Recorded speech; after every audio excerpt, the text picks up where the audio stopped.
Bassouma Mbaré. D'abord, je lance un appel à tous les Africains. Le vrai nom de la CEDEAO, c'est CEDEAO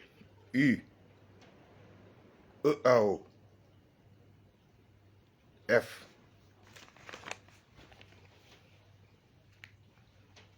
CEDEAO, son vrai nom, c'est le corps diplomatique de l'Union des États de l'Afrique occidentale française. C'était ça le vrai nom de la CEDEAO. Corps diplomatique de l'Union des États de l'Afrique occidentale française. Ndekete moo taxoon dëkk yu bëri bokkuñu ci, raison pour laquelle beaucoup de pays n'en faisaient pas partie au départ. La CEDEAO, hier, ils sont venus au Sénégal. Là, ils sont allés au Niger direct. Mais c'est la délégation, pas les dirigeants imbéciles. Et pourtant, c'est eux qui avaient dit qu'ils allaient attaquer. Sonko, il y a un problème. Li ma jooyloo démb maa ko xam parce que Sonko y a problème. C'est un asthmatique. ñun ñëpp ku nekk am nga feebar booy drainer. moom depuis vendredi mu ngi ci weeru kooram nanguwul kii nii. Merci beaucoup général Akhenaton. Comme maay dégg léegi booy wonal mi ne ma Akhenaton mu ngi live ne Sonko il est malade. Gars yi Sonko gravement malade ndax depuis vendredi lekkoo naanoo ngay asthmatique. Depuis sànq maa ngi négocier médecins militaires yi pour ñu wut solution au moins ñoom ñu nangu ñu jox ko ay pompe aérosolam wala ay ventolinam parce que man dama dëkk ak ay asthmatique. Fekkee asthme ku mu rey une jeune fille du nom de Bibi waa Géejawaay mën nañ ma seede. dama xëy di sport yi li ma leen wax ni en 2000 xëy di sport yi romb papa muy xaar chauffeur am boobu su ma ko waxoon ma évacuer doomam mu dem hôpital doomam sauvé mais comme yaay ji neexoowuloog ma baay bi bàyyi noonu nii la doom ji décédé biir këram ndax lan asma. gars yi foog ñu génnee Sonko de. Macky nee na médecin moom du ko fekk biir hôpital ay garabam du fa dugg sans ordonnance. Sonko nee na médecin administration bi moom tam du ko laal parce que il a ses médecins personnels moom moo xam pour lan médecin administration bi du ko laal. njàqare jeex na jooy jeex na songu xeex dajaloo centre ville yéen ñi nekk Dakar ceinture Dakar ba Grand Yoff ngir yàlla dem leen centre ville jëli ji dëkk bi. Tëngéej Bargny Sébikotane 50 Thiès yéen ñëpp maa leen di ñaan wàcc leen ñëw prison bu Sébikotane quel que soit le prix à payer dajaloo leen prison bu Sébikotane quitte à ce que ngeen fanaan fa avec ou sans violence loo leen bëgg ñu financé ko loo leen soxla ci xaalis ñu yónni leen ko tout de suite yéen waa Thiès na fépp tàkkandoo. ñii ñu ngi bloqué ay garabu waa ji soo moytuwul nag maa leen koy waxaat bu ñu xeexul ba vendredi matin ministre bi waroon na jël no état de siège état d'urgence lay jël yóbbuñu pour 3 ans. su boobaa nag dëgg neex yàlla de liñ naan leen am na force yu dugg ci Sénégal ak am na su boobaa combinaison ñun dinañ ko tëgg reyante ñun ñëpp wàcc ci Afrique dugg ci ñun ñëpp daañu tëgg ci wàcc ci Afrique dugg ci Sénégal par force jëlee fa Macky Sall ak ki ko faral ak ki ko faral yéen a xam on va tuer tout le monde fu mu yem neex. gars yi Macky day sacrifier Ousmane Sonko bés bu ñu Macky yóbboo état de siège jël Ousmane Sonko transféré ko ak maladie bi asman bi mu bañ ko recevoir moo tax ñun ñëpp ñuy wax ni pour au moins ñu nangu ay garabam dugg gars yi allons libérer Ousmane Sonko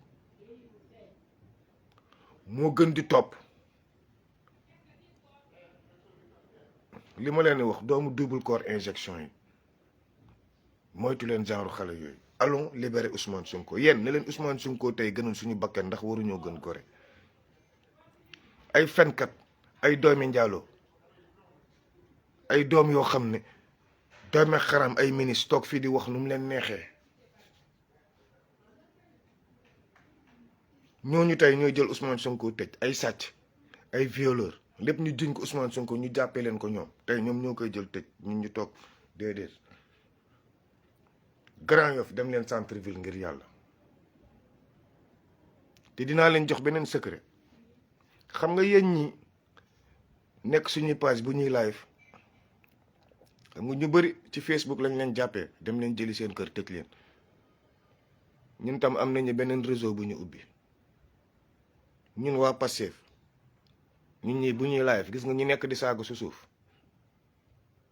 bu ñu xasee capturer seen tour noonu dinañ leen jox seen adresse ngeen dem molotov seen lëfal nday seen biir kër da ngeen di taal seen yaay yi fexe leen ba seen yaay yi ubbi seen série ngeen def si cocktail molotov taal seen lëfal nday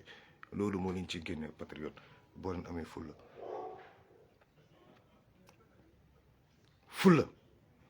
yéen a ko mun amal seen bopp jeunesse ngir yàlla génn leen sortez dem leen centre ville dem toj 100 mètres boo gis nga centre ville moom mooy xoola soxlaaw ñu nombre bu génn 2 jours yi ay groupe de combat la ñu xeexee mais vous avez été extrêmement efficace léegi nag ñun liggéeyal nañ leen ak ay groupe de combat xam nga liggéey nañu ba dégager terrain bi léegi yéen la population s'il vous plaît mag ndaw góor jigéen yéen ñëpp la ñuy ñaan yéen ñëpp la ñuy ñaan génn leen dox vers centre ville Macky Sall bu mu jëlaat réew mi ngir jëmmi Serigne Touba ñu ngi naan 2026 Macky Sall nag yóbbuwaat nañu beneen at gars yi fi may waxee nii je ne parle pas au peuple camerounais ñoom depuis 40 ans ils ont quelqu'un je ne parle pas aux Ivoiriens il y a pas de militaires il y a des marionnettes je ne parle pas à ces peuples ni aux Gabonais je ne les parle pas je parle au peuple malien au Burkinabé Niger Mauritanie surtout vous les Algériens je vous lance un appel solennel si Macky Sall force tout ce qui est français sénégalais en Algérie pété s'il vous plaît Algériens nous on supporte le Mali nous on supporte l'Afrique mais nos gouvernants du système ils ne veulent pas de l'Afrique c'est pour ça qu'il faut les éliminer quel que soit le prix à payer vous en Afrique quand vous devez brûler des drapeaux maintenant le drapeau de tous les maîtres esclaves comme Macky Sall, Alassane Ouattara, Patrick Talon, le président Nigeria, le nouveau bâtard là, le nouveau bâtard africain, je ne connais même pas son nom, j'ai pas besoin. Avec le bâtard comorien, surtout aux Comores, il n'y a pas d'homme qui existe aux Comores. Il y a partout des hommes chez nous, chez les Noirs, sauf aux Comores. Ce bâtard-là qui se permet de ne pas prendre des photos. Pourtant, lui, il a pris le pouvoir par coup d'État. Lui, c'est un ex-général de l'armée. C'est un vrai bâtard, le président comorien. Mais félicitations, gouvernement malien et peuple malien. Ce qui reste, c'est d'agir et de réagir, vous les Sénégalais de l'extérieur. Là où vous devez brûler le drapeau de la France, il faut associer les autres drapeaux. Ce n'est pas pour lutter contre le peuple sénégalais, mais contre les néocolons, ces fils de pute, ces bâtards comme Macky Sall, comme Alassane Ouattara, comme les Patrick Talon, ces bâtards de l'Afrique, ces gens qui sont comme Denis Sassou Nguesso, comme Paul Biya, ces bâtards qui sont en train de nous sucer. C'est eux qu'il faut détruire à travers cette révolution. Et cette révolution-là, elle est déjà debout, elle est déjà sur place. À travers Assimi Goïta. Que Macky Sall traite de force occulte. Sénégalais, il faut que je vous dise Ousmane Sonko. Non. Les forces occultes dont Macky Sall vous parle, vous savez c'est qui? C'est le gouvernement malien.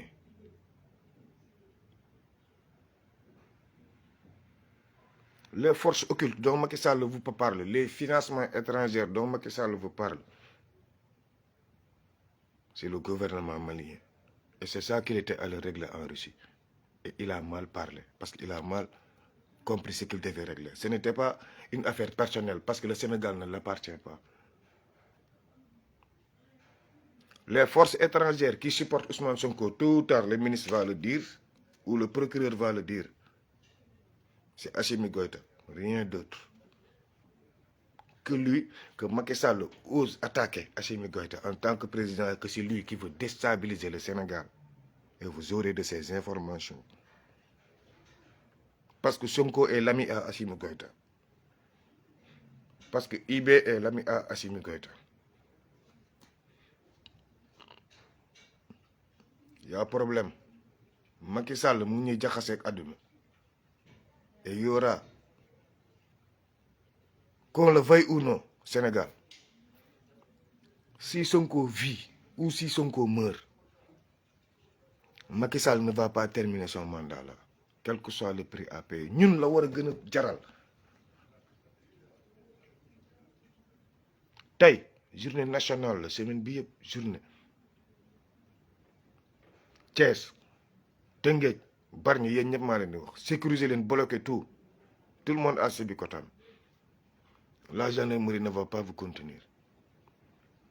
Yéen à Dakar, les militaires que vous voyez là-bas, devant les Auchan et tout, je signe, je persiste. Les militaires, s'ils essaient de vous interposer devant vous, mettez dans leur véhicule des cocktails Molotov. S'ils osent, ils n'ont qu'à tirer. Qui ose gagne, qui perd paix. Ils ne vont jamais tirer sur vous.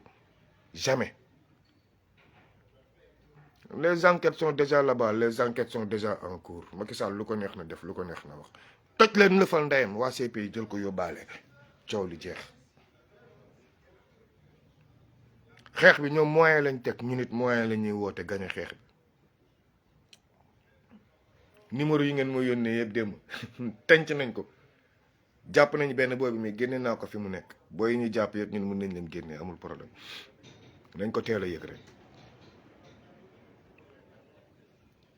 Jóg nag ngir Sonko mën faju ñu génnee ko ci kaso bi. Ñoom buñ ko yóbboo faj ko luñ ko mënti pompe buñ ko reyee yéen la ñun la. Sonko nangul docteur administration laal ko te Sonko nag waxtaan wax dëgg neex yàlla yéen jeunesse bi yéenay docteur am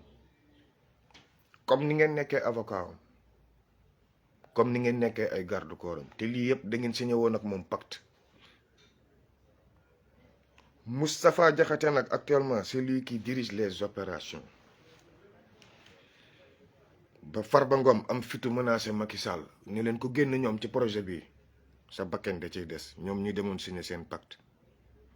ñoom ci pacte lañ nekk pour sacrifier Ousmane Sonko, sacrifier toute l'Afrique ci pacte lañ nekk pour dem 2026 yokk ba 2027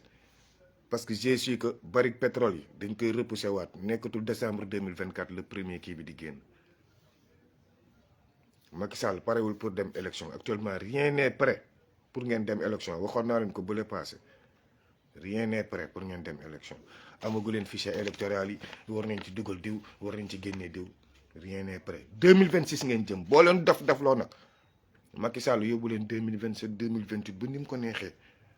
def ñu comme Denis Sassou Nguesso nii la toogee de état d'urgence la toogee ba tey ba sànq bu suba Paul Biya état d'urgence la toogee déclarer la guerre au sud c'est les Allemands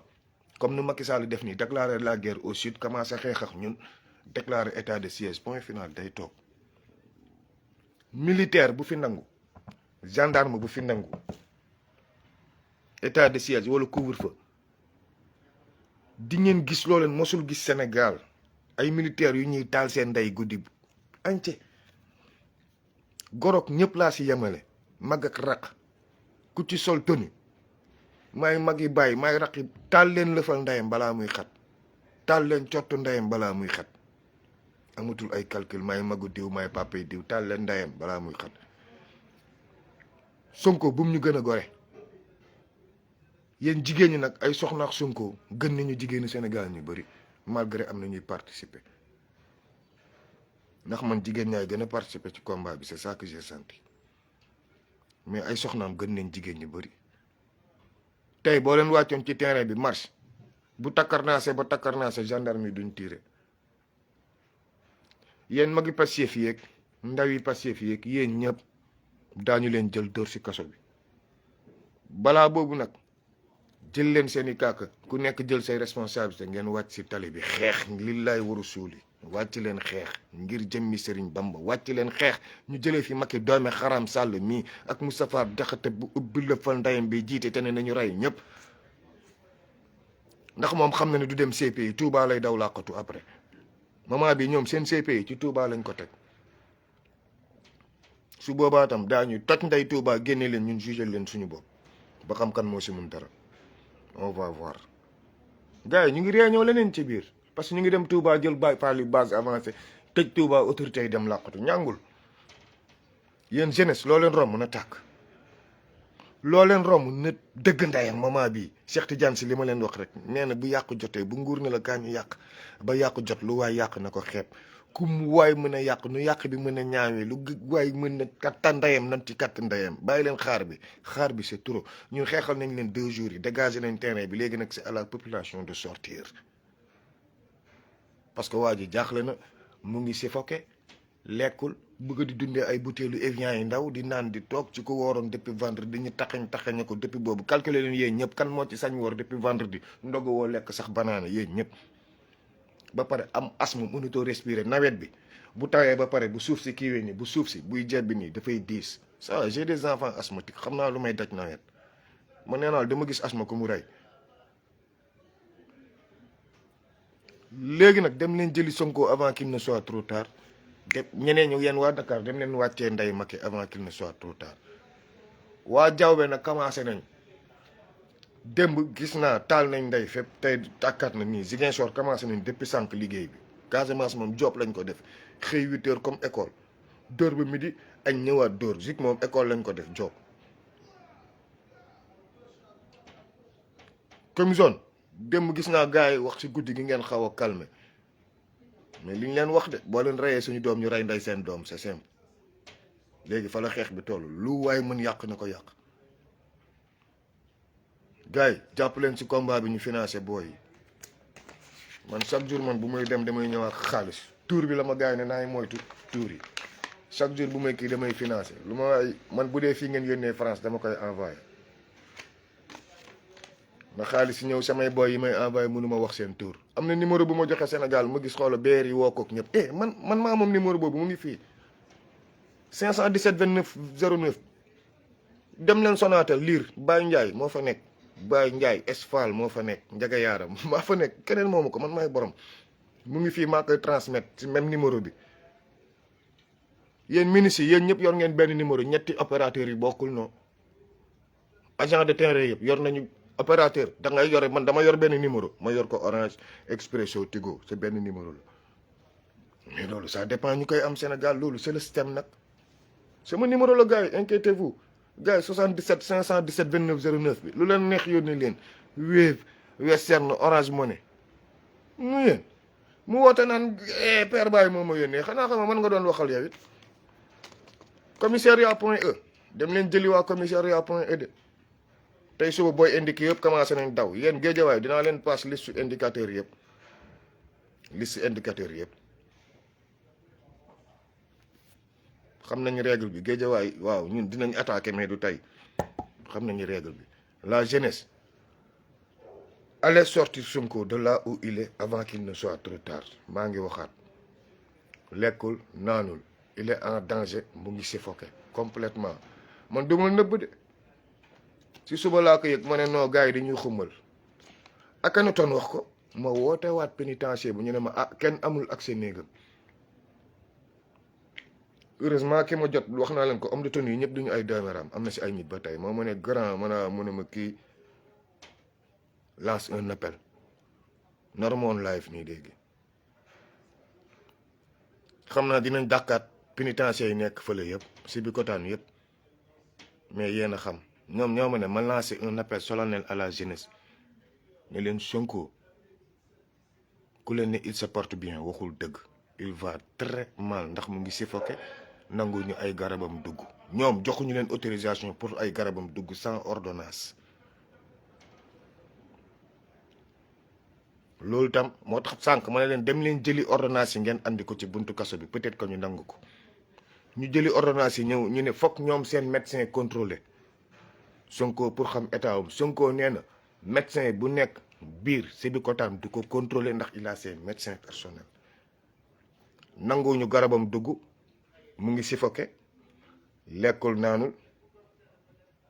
yéen sénégalais yaa ngeen ni seetaan te Macky Sall boo moytul moo koy jël yóbbu ko pavillon spécial fajal ko boppam par force billahi wallahi bu ñu fajee Ousmane Sonko ñoom nee naa li ñu soxla si moom bu ñu ko amoon nii dañ koy bàyyi léegi-léegi mu dem te xam ne après du leen amal njëriñ ndax du fekkee 2029 même su falo gars yi loolu maa leen koy wax di waxaat gars yi seen problème bi nekkul tëj Ousmane Sonko xam nga fu ñu toll nii pour muy clair nii waxtaan côté bi gis naa ko booy gis naa ko boobu du woon pour tey bàyyil boobu paas xam nga fu ñu toll nii ñoom bu dëkk bi naree ñàng ba ñàng nanguñu état siège nanguñu dara Imam Ndaw avertir naa leen Idrissa Seck gën na toj la fa ndeyam Sénégal ala Imam Ndaw la leen wax ñu def Sonko isolé ko dóor ko liñ koy dóor bàyyi ko mu génn c'est un asthmatique rey ko dafay gaaw comme ndox avertir naa leen Sonko c'est un asthmatique